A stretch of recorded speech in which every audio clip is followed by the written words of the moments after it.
The American Express Black Card. It's the most exclusive card in the world, yet almost no one knows how to get it. Rumors say it opens doors, grants incredible perks, and gives its holders untold power. But what makes it so mysterious? And why is it only for the elite? Stick around, because today we're revealing the secrets behind the legendary Black Card. When we think of credit cards, we think of shopping, rewards, maybe some cashback points. But there's one card that's a league above the rest: the American Express Black Card, officially known as the Centurion Card. This card is practically a myth, surrounded by rumors of luxury, exclusivity, and privileges that seem straight out of a dream.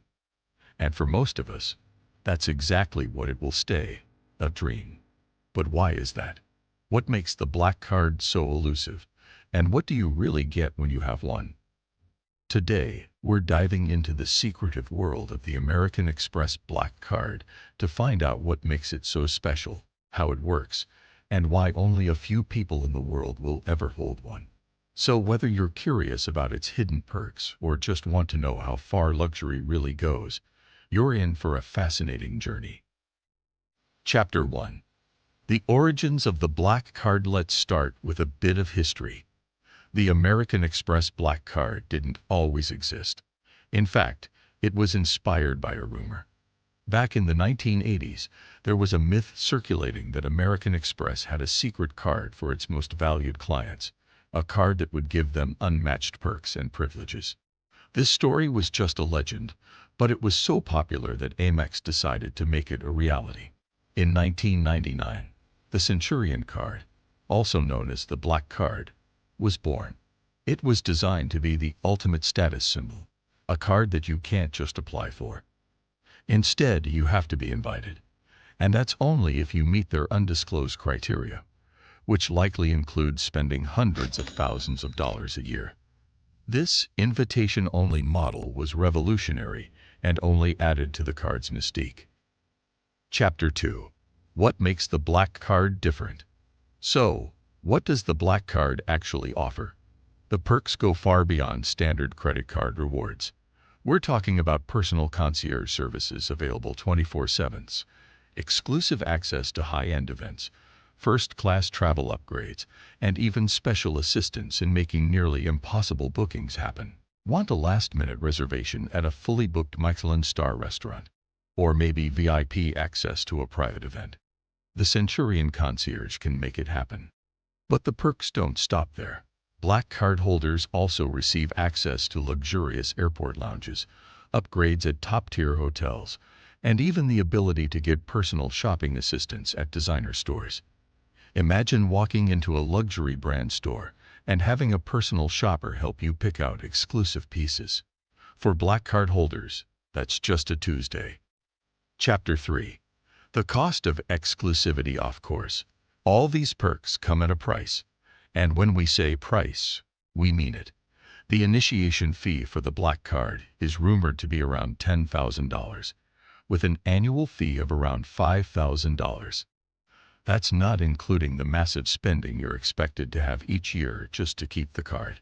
This card is a luxury not only because of what it offers, but also because of the lifestyle it requires.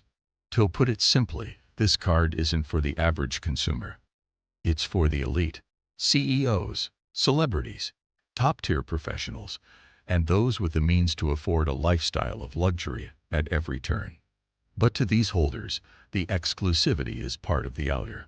It's not just about the benefits. It's about the status that comes with carrying a card most people have never even seen. Chapter 4.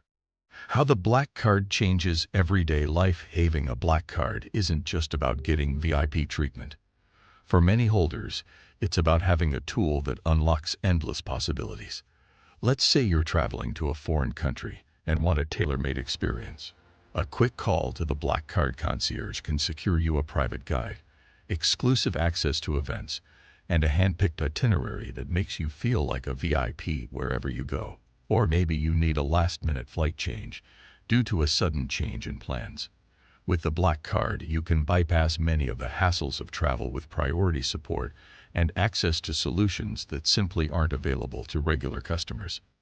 In essence, the card acts as a personal assistant, smoothing out life's wrinkles and opening doors that remain closed for most people. Chapter 5. The elite network of black card holders. What's also fascinating about the black card is the community it fosters. Black card holders are often connected with other elite members, giving them a network of influential people around the world. Imagine being at a networking event, and your card alone signals that you're part of an exclusive club. The black card isn't just a tool for perks. It's a symbol that instantly connects you with others at the top of their fields. This network effect is one of the lesser-known benefits of the card. It's almost like a social club that gives you entry to people and places far beyond the reach of most. It's no surprise that many business deals and partnerships have been forged through the connections that come with being a black card holder. Chapter 6. Controversies and criticisms. But the black card isn't without its controversies. Critics argue that it promotes an unhealthy obsession with status and exclusivity, highlighting the gap between the ultra-wealthy and the average person. Some say that it's simply a way for the rich to flaunt their wealth, with little to justify the high fees aside from social bragging rights. There have also been complaints about the annual fees, with some holders claiming that the benefits don't always justify the cost. While the perks are significant, not everyone feels that they get full value for their money. This raises a question. Is the black card a practical tool, or is it just a luxury for the sake of luxury? Chapter 7. Why the black card remains so sought after despite the criticisms. The black card remains one of the most coveted items in the world of finance. Its power lies in its mystery, its exclusivity, and the prestige that comes with it. In a world where almost anyone can apply for a platinum or gold card, the black card stands out as something you can't buy into. You have to be chosen. For many, it's this idea of being part of an elite, hand-picked group that makes the card worth it. Even though it comes with a hefty price tag, the power, status, and network that come with it make it one of the most desired symbols of wealth. Whether you think it's worth the hype or not, there's no denying that the black card has captured the world's fascination. So there you have it. The story behind the American Express black card. It's more than just a piece of plastic. It's a symbol of power, status, and luxury that only a select few can claim. From VIP treatment to global networking and luxury perks, the black card is more than a financial tool. It's an experience, an identity, and for many, a dream. If you found this deep dive interesting, be sure to like, share, and subscribe for more insights into the world of elite finance and the secrets behind luxury brands. And remember, while most of us may never hold a black card, we can still learn a lot about the power of exclusivity. Thanks for watching. What if I told you one of the biggest names in music hides secrets darker than you'd ever imagine? This video uncovers the untold story of Diddy, revealing secrets that could change everything you think you know about him. Stick around, because if you miss this, you'll never know what lies beneath his fame and why it's so chilling. Chapter 1. The Rise from Harlem. Diddy's story begins on the streets of Harlem, where ambition wasn't just encouraged, it was survival. Growing up, he watched as friends and family members struggled to make ends meet, and he vowed to carve a different path. With that determination, he entered the competitive world of hip-hop, where every artist, producer, and label exec had something to prove. He didn't just want to survive, he wanted to dominate. But behind the scenes, his journey wasn't as glamorous as it seemed. Diddy quickly realized that to make it to the top, he'd need more than talent. He'd need allies, and some of those alliances would lead to decisions that haunt him to this day. The world saw a rising star, but few understood the shadows that followed him. Chapter 2. The Bad Boy Empire. In the early 90s, Diddy's label, Bad Boy Records, took off, launching the careers of artists who would become legends. He worked relentlessly, pushing his artists, building connections, and branding himself as a force in the industry. But as his empire grew, so did his list of rivals, and the industry was becoming increasingly ruthless. While the public saw his charm and success, insiders whispered about his cutthroat tactics. Deals were made in back rooms, and some of his closest partners began to wonder how far he'd go to keep his power. This wasn't just about making music. It was about control. And for Diddy, control meant making hard choices that wouldn't always sit well with everyone involved. Chapter 3. The Feuds and the Fallout.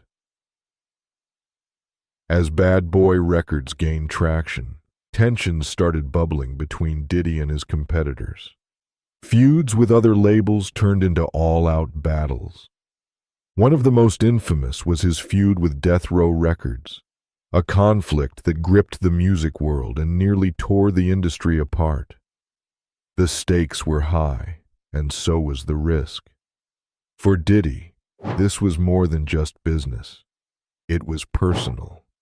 His choices during this period would change the course of his career and that of those around him. Some say that he used the conflict to further his influence, but others whisper that the decisions he made left a trail of betrayal. Was the cost of fame worth it? Chapter 4. Secrets in the Shadows. Now, here's where Diddy's story takes a dark and unexpected turn. While his name was becoming synonymous with success, there was a hidden side that the public never saw. Behind the luxurious lifestyle and platinum records, Diddy faced mounting controversies that could have shattered his empire if exposed. Close insiders speak of a choice he made, a pivotal, calculated decision that protected his career, but left others devastated. This is a side of Diddy that no one talks about. And if the public knew the details, it could redefine everything they think about him. What was he willing to sacrifice to keep his success intact? And more importantly, who paid the price? Chapter 5. The Legacy and the Lies. Despite the controversies, Diddy managed to preserve his reputation, carefully curating an image that left fans in awe. But for those who knew the truth, his legacy came with a bittersweet taste. This wasn't the fairy tale success story people expected. It was a tale woven with power plays, rivalries, and decisions that left lasting scars on the industry and its players. Every time a new artist broke through, they carried whispers of Diddy's influence and the rumors that came with it. In public, he was the king of the music world. But in private, the weight of his choices followed him. This was the hidden cost of his empire, a legacy both grand and haunted. Chapter 6. The Unanswered Questions. To this day, mysteries linger around Diddy's rise and reign. Some of his closest confidants have left, and stories have emerged that cast shadows on his legacy. Despite years of success, there are questions that remain unanswered, and secrets that have been buried for decades. What drives Diddy to keep going? And what might still come to light about the choices he made to stay at the top? As we peel back these layers, one thing becomes clear. Diddy's story isn't just about fame and fortune. It's a reminder that the choices we make shape who we become and define the legacy we leave behind. What else might he be hiding? Reflections on the price of power. Diddy's rise to fame hides a darker story of power, sacrifice, and buried secrets. Discover the untold choices that defined his legacy and the cost that few truly know. What if I told you the richest man in India didn't come from money, but from the deserts of Yemen, working-class roots, and an unshakable dream? This is not just the story of a billionaire. This is the tale of Mukesh Ambani, a visionary who transformed a modest trading company into India's most powerful business empire, Reliance Industries. In this video, we'll explore his early life struggles, Stanford dropout moment, corporate warfare with his brother, the Geo Revolution, and how he's preparing his children to take over a kingdom worth billions of dollars. Let's dive into the extraordinary life of Mukesh Ambani. Chapter 1, Roots in Yemen. Mukesh Dhirubhai Ambani was born on April 19, 1957, in Aden, Yemen, where his father Dhirubhai Ambani worked at a Shell gas station. His family lived a modest life, and Mukesh often recalled how his parents taught him thrift and discipline from a very young age. In 1958, the family returned to India and settled in Bhuleshwar, Mumbai, living in a tiny two-bedroom apartment with no luxury, just hope. It was here that Dhirubhai founded Reliance Commercial Corporation, initially a small textile trading firm. While other kids played cricket in schoolyards, Mukesh grew up surrounded by ledgers, warehouse visits, and overhearing his father's business calls. He didn't just go to school, he was educated in the streets of entrepreneurship. Mukesh studied at Hill Grange High School alongside his younger brother Anil, and even back then, teachers noted that he was more introverted and analytical, unlike the extroverted Anil. Chapter 2, Education and Sacrifice. After completing school, Mukesh pursued chemical engineering at the Institute of Chemical Technology, ICT, Mumbai. He was known to be a deep thinker, with a fascination for energy, systems, and infrastructure. His brilliance earned him admission to the Stanford Graduate School of Business in the United States.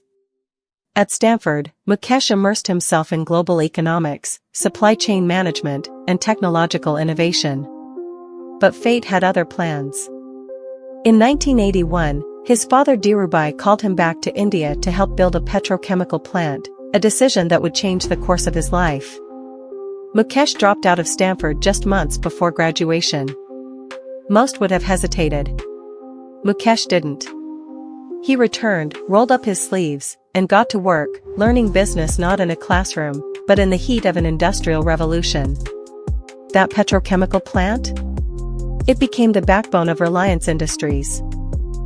Chapter 3, The Reliance Expansion. Mukesh soon became instrumental in vertical integration, a strategy where Reliance would control everything from raw materials to retail. Under his guidance, Reliance expanded from textiles into polyester fibers, petrochemicals, refining, and oil exploration. The crown jewel? The Jamnagar refinery in Gujarat, launched in 1999. Built in just 36 months, it became the world's largest grassroots refinery, processing over 1.24 million barrels of oil per day. But it wasn't just about oil. Mukesh was obsessed with scale, speed, and systems. He digitalized supply chains, built factories from scratch, and created one of the most efficient manufacturing operations in Asia. Reliance was no longer just a company, it was becoming India's industrial backbone. Chapter 4, The Family Feud. In 2002, tragedy struck, the legendary Dhirubhai Ambani passed away from a stroke. He left behind no formal succession plan. What followed was one of the most public and dramatic family feuds in Indian corporate history. Mukesh and Anil, once inseparable, were now fighting for control. Their ideological differences, Mukesh's long-term vision versus Anil's aggressive risk-taking, clashed. The media went wild. Boardroom politics leaked into newsrooms. Investors panicked. In 2005, their mother Kokilabhen Ambani mediated and brokered a split. Mukesh got control of oil, gas, petrochemicals, and retail under Reliance Industries Limited, RIL. Anil got telecom, power, and entertainment under Reliance ADA Group. At that moment, many believed Anil had the better deal. But the next decade proved otherwise. Chapter 5: The Jio Revolution. In 2016, Mukesh launched what would become his biggest game-changer, Reliance Jio. Jio entered India's telecom market with disruptive pricing. Free calls. Dirt cheap data. No roaming charges. Within 6 months, Jio added over 100 million subscribers. Competitors like Airtel, Vodafone, and Idea struggled. Some merged, others collapsed. The entire telecom landscape shifted. But Jio wasn't just about telecom, it was a tech platform. Jio Cinema for streaming. JioMart for online shopping. JioSaavn for music. JioMeet, JioChat, JioFiber, it was endless. Tech giants noticed. Facebook invested $5.7 billion in Jio platforms. Google followed with $4.5 billion. Ambani had done it, he built a Silicon Valley in India, one fiber cable at a time. Chapter 6: The Lavish Life. Today, Mukesh Ambani lives in Antilia, a private skyscraper valued at over $2 billion, complete with 3 helipads, a 168-car garage, a ballroom, a spa, a temple, and 600 staff members. Yet, behind the luxury, he's known to lead a disciplined, sober life. He's a vegetarian, avoids alcohol, and values simplicity in personal behavior. His wife, Nita Ambani, plays a major role in social causes, arts, and education through the Reliance Foundation. Their children, Isha, Akash, and Anand Ambani, have already stepped into leadership roles. The Ambanis are not just building businesses, they're building dynasties. Chapter 7: Controversies and Criticism, 1830 to 1930. Narrator. No empire comes without critics. Reliance has faced numerous allegations. Favoritism in telecom and retail policies. Corporate lobbying and monopoly tactics. Environmental concerns from industrial projects. Mukesh has also been criticized for the growing wealth gap in India, with some calling Antilia a symbol of economic inequality. Still, Reliance continues to thrive, weathering storms, lawsuits, and scrutiny like a tank. Chapter 8: Legacy and Future. As Mukesh Ambani approaches retirement, he's laser-focused on the future. Green energy initiatives with a $10 billion investment. Expanding 5G and cloud services. Grooming his children to take over the empire. From a petrol pump in Yemen to the boardrooms of New York, Mukesh Ambani's journey is one of risk, reinvention, and relentless ambition. His legacy? Not just billions, but a blueprint for building modern India. OUTRO, Call to Action. Narrator. If this story inspired you, hit that like button, subscribe for more billionaire documentaries, and comment. What would you do if you had Mukesh Ambani's power? We'll see you in the next video. KFC, a name that instantly brings to mind crispy fried chicken, a secret blend of 11 herbs and spices, and a global empire that once reigned supreme in the fast food industry. Founded by the legendary Colonel Harlan Sanders, KFC wasn't just a restaurant. It was a revolution that changed how the world consumed fried chicken. With its iconic golden buckets and the unforgettable finger-licking good slogan, the brand became a household name, spreading to every corner of the globe. But behind the crispy coating lies a story far more complex, a roller coaster of triumph, innovation, expansion, and ultimately, a series of missteps that led to its decline. From boardroom betrayals to quality control controversies, from fierce competition to branding miscalculations, KFC's journey is a case study in how even the mightiest brands can falter. So, what went wrong? This is the rise and fall of KFC. Chapter 1: The Birth of an Empire, 1930s to 1950s. The story of KFC begins with Colonel Harlan Sanders, a determined entrepreneur born in 1890. After dropping out of school and working various jobs, he discovered his passion for cooking. During the Great Depression in the 1930s, Sanders opened a small roadside restaurant. Sanders Court Cafe, inside a gas station in Corbin, Kentucky. Serving travelers, he perfected his secret blend of 11 herbs and spices and introduced pressure frying, a game-changing technique that made chicken cook faster while retaining its juicy flavor. By the 1950s, his fried chicken had gained immense popularity. Seeing its potential, Sanders franchised his recipe in 1952, with Pete Harmon in Utah becoming the first KFC franchisee. Harmon's restaurant saw a 300% increase in sales, proving the brand's success. Dressed in his iconic white suit, Sanders traveled across the country, expanding KFC to over 200 locations by the late 1950s. What started as a small roadside cafe had now become the foundation of a fast food revolution. But challenges lay ahead. Chapter 2, The Golden Age and Explosive Growth, 1960s to 1970s.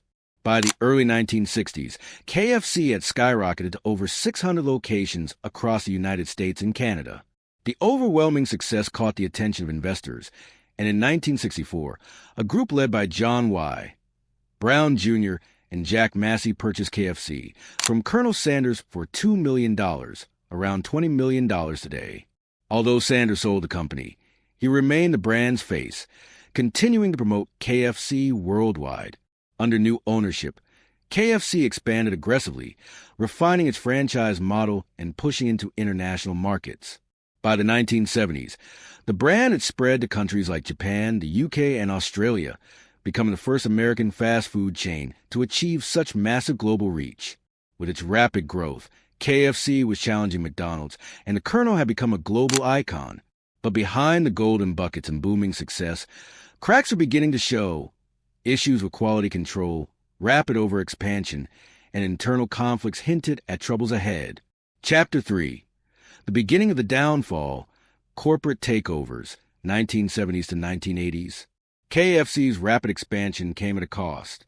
In 1971, the company was sold to Hoobline Incorporated, a food and beverage conglomerate that prioritized profits over quality. Under Hoobline's management, KFC grew even larger, but at the expense of its original recipes and standards. Colonel Sanders, still the face of KFC, was outraged by the changes. He openly criticized the company, calling the new gravy wallpaper paste and the chicken the worst I've ever seen. Despite his legacy, he had no control over how the company was run. In 1982, KFC was acquired by PepsiCo, which aimed to integrate it into a larger fast food empire alongside Pizza Hut and Taco Bell. However, instead of preserving KFC's unique identity, PepsiCo focused on cost-cutting and efficiency, further diluting the brand's original appeal. The Colonel's vision was slipping away, and cracks in KFC's dominance were becoming more visible. Chapter 4, Losing the Fast Food War, 1990s to 2000s. By the 1990s, KFC was struggling to keep pace with fast food giants like McDonald's, which had revolutionized the industry with aggressive marketing, drive-through innovations, and a diverse menu. While McDonald's introduced Happy Meals, an expanded breakfast menu, and healthier options, KFC remained heavily reliant on fried chicken, failing to adapt to changing consumer demands. As health-conscious trends grew, customers sought alternatives to greasy fast food.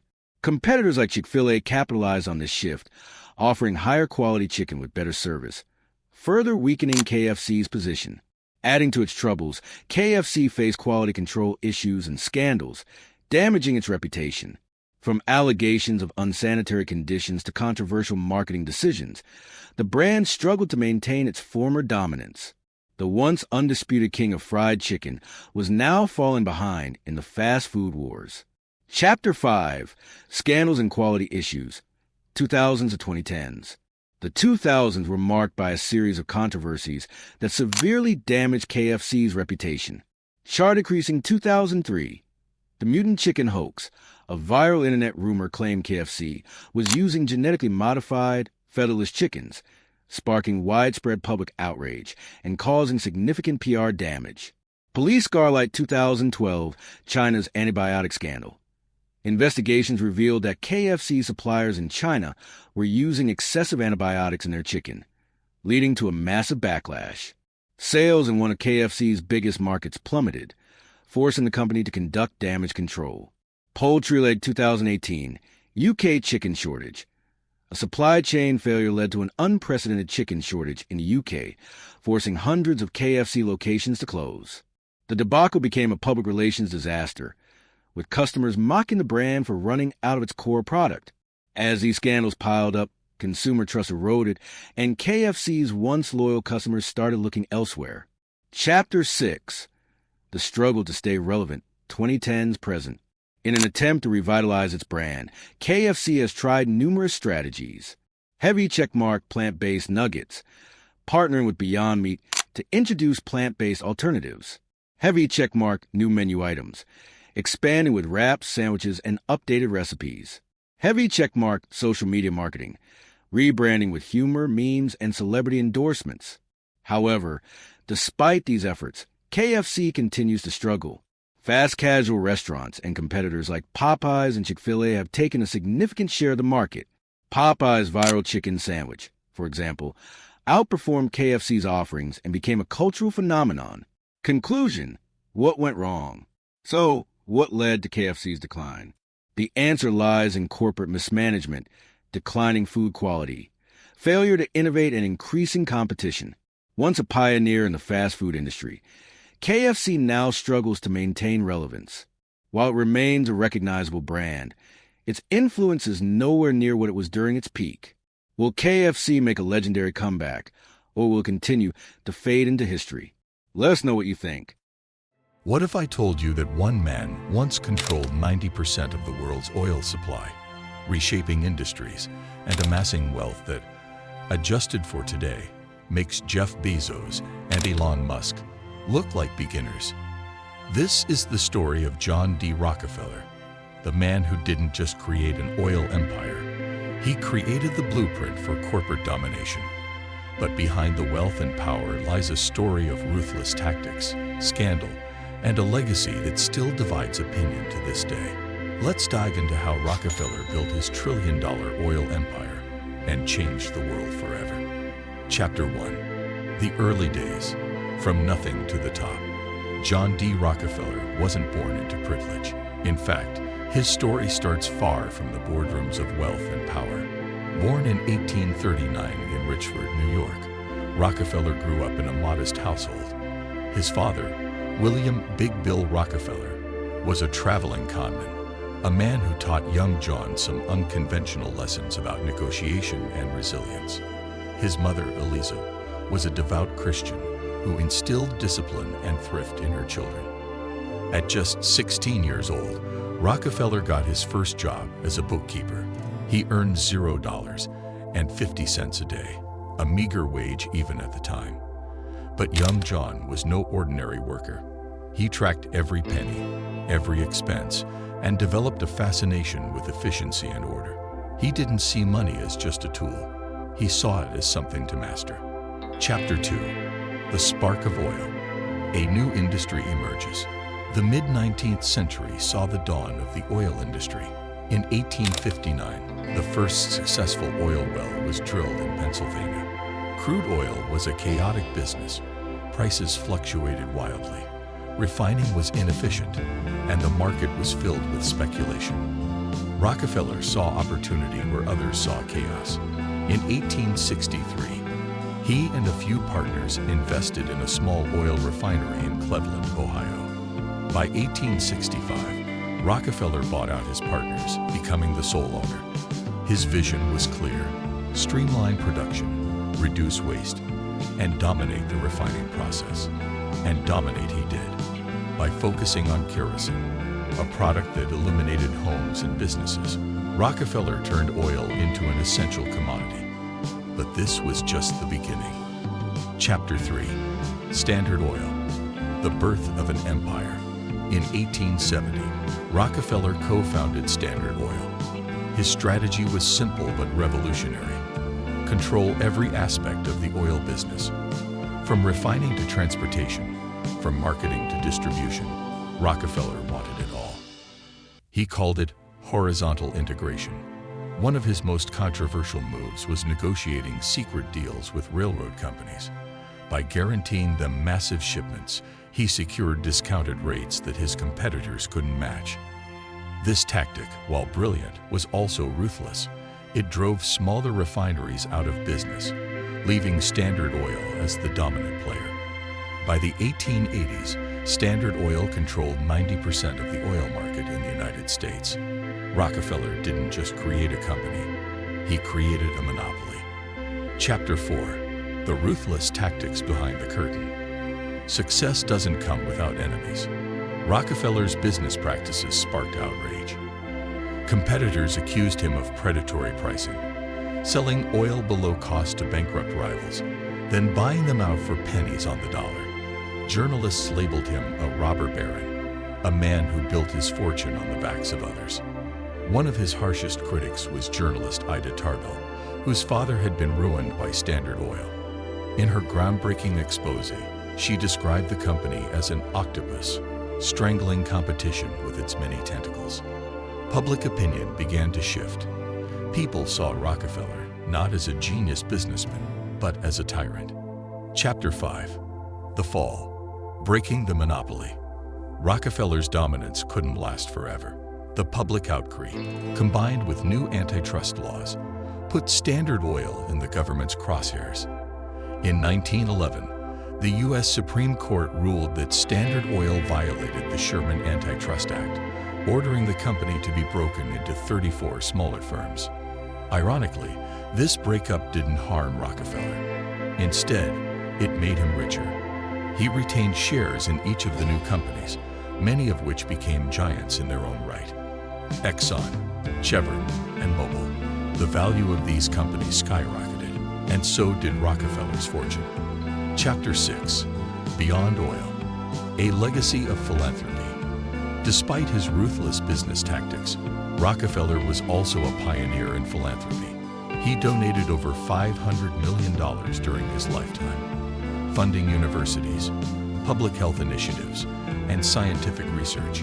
Institutions like the University of Chicago and the Rockefeller Foundation owe their existence to his wealth. Yet, his legacy remains polarizing. Was he a visionary who built modern capitalism? Or was he a monopolist who exploited others for personal gain?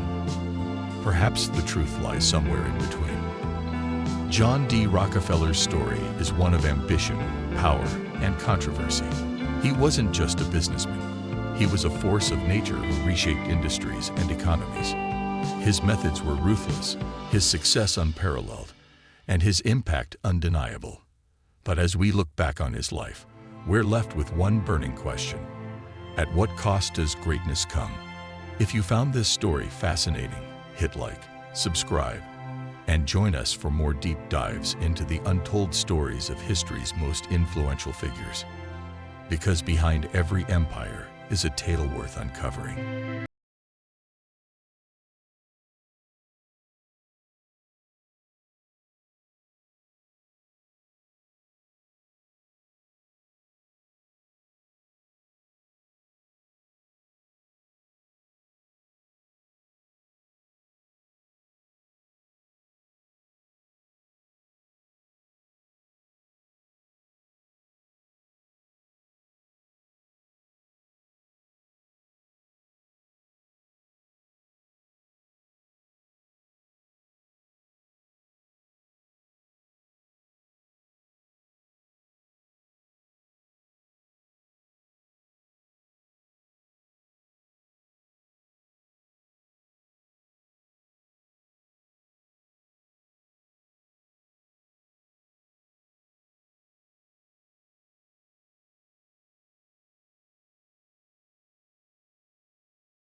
Artificial intelligence is the future. At least that's what we keep hearing. Businesses around the world are investing millions into AI technology, hoping to stay ahead of the competition and streamline their operations. But what if I told you that AI, the very thing you're relying on to grow your business, could actually destroy it? That's right. If you're not careful, your AI could push your business into bankruptcy. By the end of this video, you'll be rethinking whether AI is a blessing or a ticking time bomb. Chapter 1: The Cost of Misjudgment. AI promises to automate tasks, save money, and improve efficiency. Sounds great, right? But here's the thing. Implementing AI in a business isn't as simple as flipping a switch. AI systems are expensive to build, maintain, and fine-tune. Many companies underestimate just how much time and money it will take to get the system up and running. You need specialized teams, infrastructure, and constant updates to keep the AI functioning properly. The initial investment can spiral out of control if you're not careful. For example, IBM's Watson, an AI hailed as a revolutionary force in healthcare, was supposed to transform the industry. But after years of overhyped promises, it turned out to be a financial sinkhole for many hospitals. They invested millions, only to find that Watson couldn't deliver on its promises, leaving them scrambling to recoup their losses. And that's just the beginning.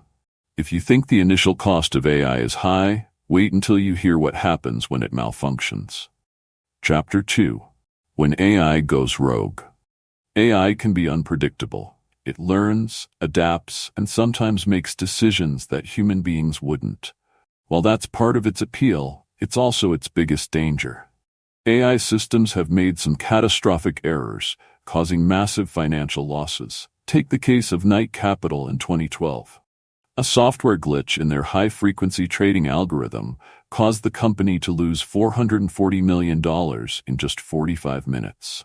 That's right, minutes. The AI went rogue, executing trades that made no sense, and by the time anyone realized what was happening, it was too late. The company was bankrupt.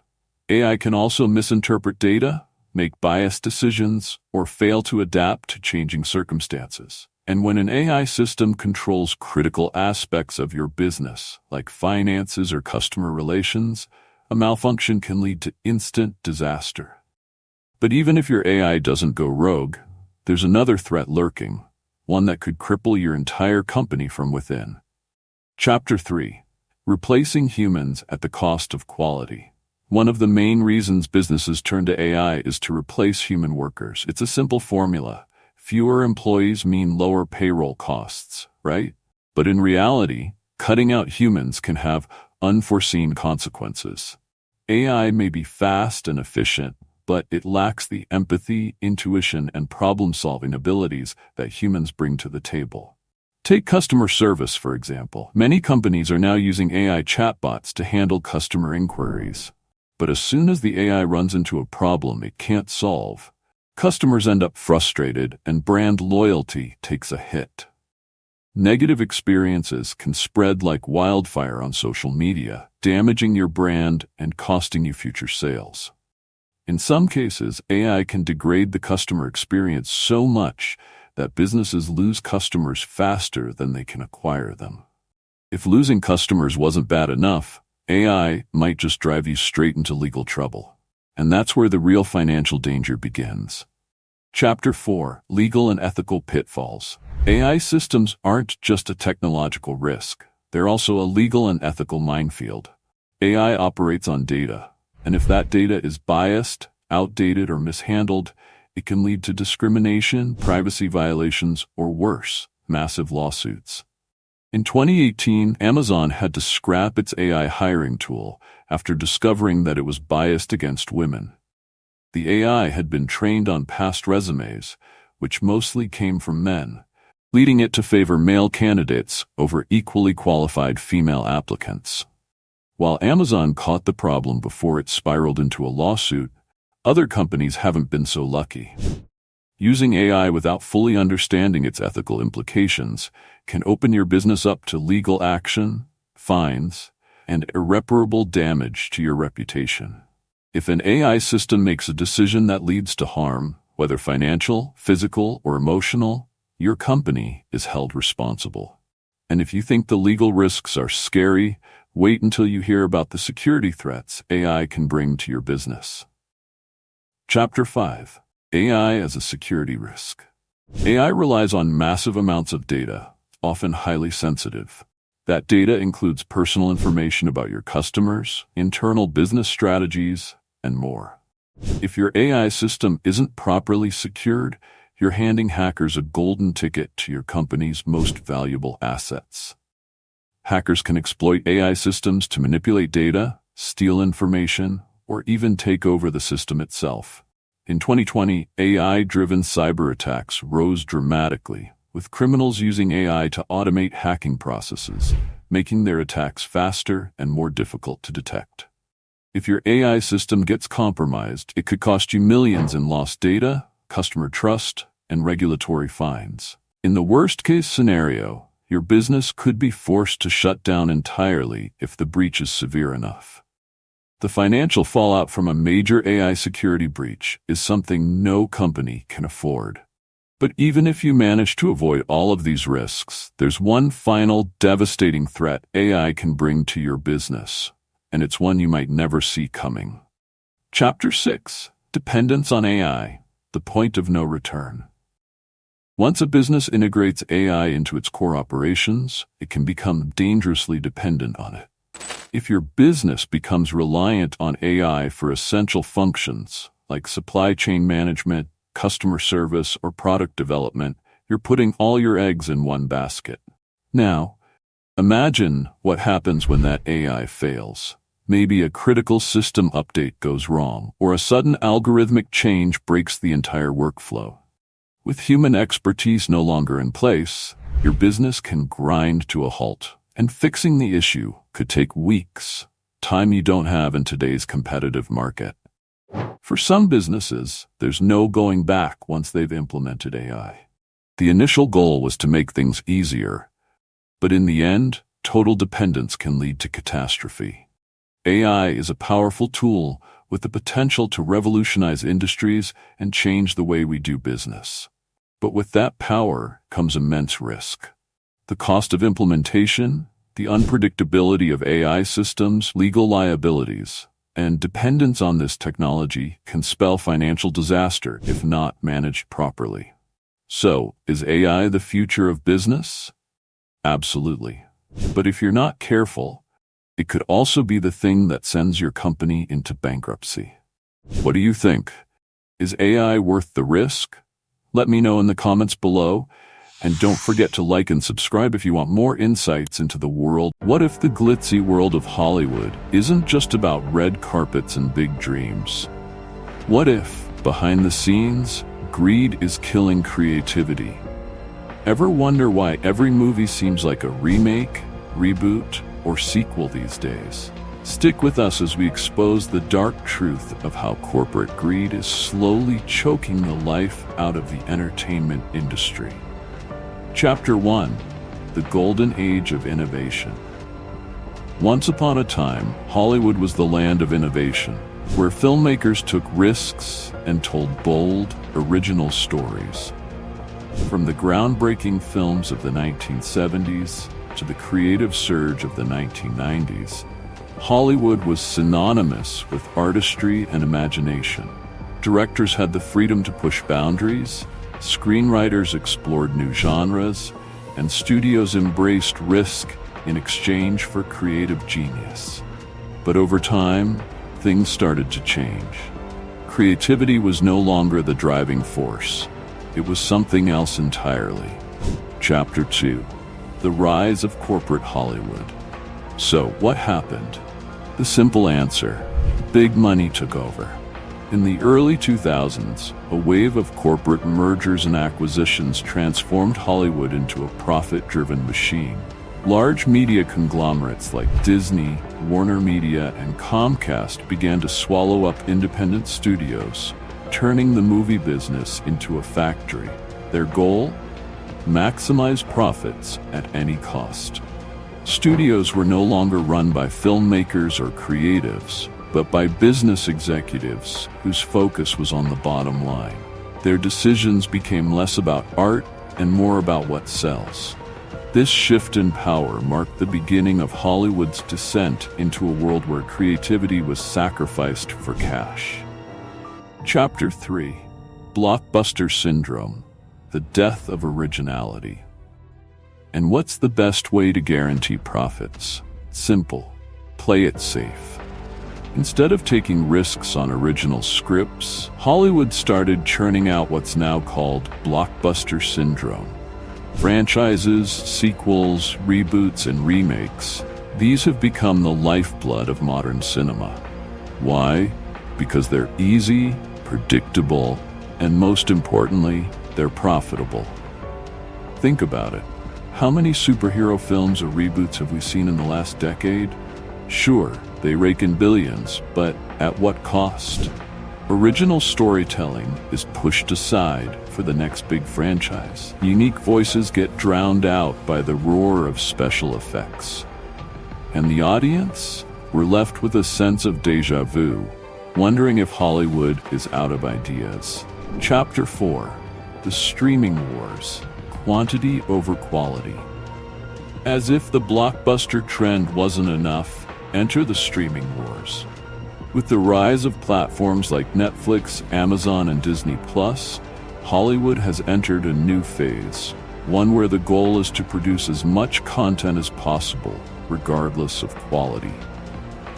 These streaming giants are pumping billions of dollars into content, but here's the catch: more content doesn't mean better content. With pressure to keep subscribers hooked, studios are pumping out shows and movies at breakneck speed, leading to shallow, repetitive storytelling. The result? A flood of forgettable content that prioritizes quantity over quality. While indie filmmakers and small studios are still trying to push boundaries, they're being drowned out by a tsunami of mediocre blockbusters and binge-worthy series designed to keep us glued to our screens. Chapter 5: The Toll on Creatives: Burnout and Frustration. It's not just audiences who are suffering. The very people who should be driving creativity, writers, directors, and actors, are feeling the pressure too. In Hollywood, many creatives are facing burnout and frustration as they struggle to work within a system that values profit over passion. Writers are often forced to follow strict formulas to appease executives, while directors lose creative control over their films. Even big-name actors find themselves trapped in endless franchise commitments. The result? A toxic environment where art takes a backseat to money. Creativity is being stifled at every level, and Hollywood's focus on profitability is leaving many talented individuals feeling like cogs in a machine. Chapter 6: Is there hope for the future of Hollywood? So, where does that leave us? Is creativity in Hollywood truly dead, or is there hope for the future? There are still glimmers of originality in the industry.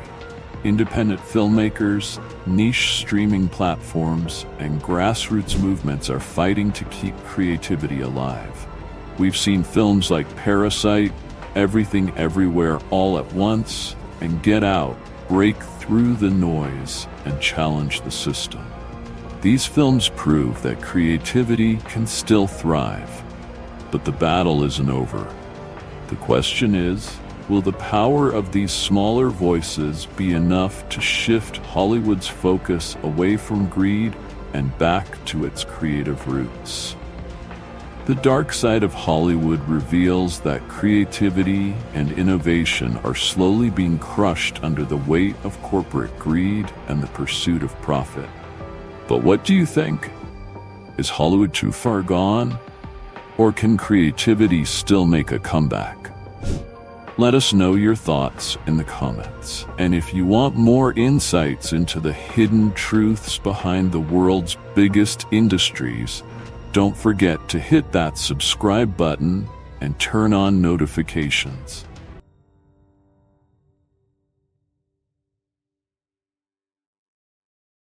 What if the glitzy world of Hollywood isn't just about red carpets and big dreams? What if, behind the scenes, greed is killing creativity? Ever wonder why every movie seems like a remake, reboot, or sequel these days? Stick with us as we expose the dark truth of how corporate greed is slowly choking the life out of the entertainment industry. Chapter 1: The Golden Age of Innovation. Once upon a time, Hollywood was the land of innovation, where filmmakers took risks and told bold, original stories. From the groundbreaking films of the 1970s to the creative surge of the 1990s, Hollywood was synonymous with artistry and imagination. Directors had the freedom to push boundaries, screenwriters explored new genres, and studios embraced risk in exchange for creative genius. But over time, things started to change. Creativity was no longer the driving force. It was something else entirely. Chapter 2: The Rise of Corporate Hollywood. So, what happened? The simple answer: big money took over. In the early 2000s, a wave of corporate mergers and acquisitions transformed Hollywood into a profit-driven machine. Large media conglomerates like Disney, Warner Media, and Comcast began to swallow up independent studios, turning the movie business into a factory. Their goal? Maximize profits at any cost. Studios were no longer run by filmmakers or creatives, but by business executives whose focus was on the bottom line. Their decisions became less about art and more about what sells. This shift in power marked the beginning of Hollywood's descent into a world where creativity was sacrificed for cash. Chapter 3: Blockbuster Syndrome: The Death of Originality. And what's the best way to guarantee profits? Simple: play it safe. Instead of taking risks on original scripts, Hollywood started churning out what's now called blockbuster syndrome. Franchises, sequels, reboots, and remakes, these have become the lifeblood of modern cinema. Why? Because they're easy, predictable, and most importantly, they're profitable. Think about it. How many superhero films or reboots have we seen in the last decade? Sure, they rake in billions, but at what cost? Original storytelling is pushed aside for the next big franchise. Unique voices get drowned out by the roar of special effects. And the audience? We're left with a sense of déjà vu, wondering if Hollywood is out of ideas. Chapter 4: The Streaming Wars: Quantity over Quality. As if the blockbuster trend wasn't enough, enter the streaming wars. With the rise of platforms like Netflix, Amazon, and Disney+, Hollywood has entered a new phase, one where the goal is to produce as much content as possible, regardless of quality. These streaming giants are pumping billions of dollars into content, but here's the catch: more content doesn't mean better content. With pressure to keep subscribers hooked, studios are pumping out shows and movies at breakneck speed, leading to shallow, repetitive storytelling. The result? A flood of forgettable content that prioritizes quantity over quality. While indie filmmakers and small studios are still trying to push boundaries, they're being drowned out by a tsunami of mediocre blockbusters and binge-worthy series designed to keep us glued to our screens. Chapter 5: The Toll on Creatives: Burnout and Frustration. It's not just audiences who are suffering. The very people who should be driving creativity, writers, directors, and actors, are feeling the pressure too. In Hollywood, many creatives are facing burnout and frustration as they struggle to work within a system that values profit over passion. Writers are often forced to follow strict formulas to appease executives, while directors lose creative control over their films. Even big-name actors find themselves trapped in endless franchise commitments. The result? A toxic environment where art takes a backseat to money. Creativity is being stifled at every level, and Hollywood's focus on profitability is leaving many talented individuals feeling like cogs in a machine. Chapter 6. Is there hope for the future of Hollywood? So, where does that leave us? Is creativity in Hollywood truly dead, or is there hope for the future? There are still glimmers of originality in the industry. Independent filmmakers, niche streaming platforms, and grassroots movements are fighting to keep creativity alive. We've seen films like Parasite, Everything Everywhere All at Once, and Get Out break through the noise and challenge the system. These films prove that creativity can still thrive, but the battle isn't over. The question is, will the power of these smaller voices be enough to shift Hollywood's focus away from greed and back to its creative roots? The dark side of Hollywood reveals that creativity and innovation are slowly being crushed under the weight of corporate greed and the pursuit of profit. But what do you think? Is Hollywood too far gone? Or can creativity still make a comeback? Let us know your thoughts in the comments. And if you want more insights into the hidden truths behind the world's biggest industries, don't forget to hit that subscribe button and turn on notifications.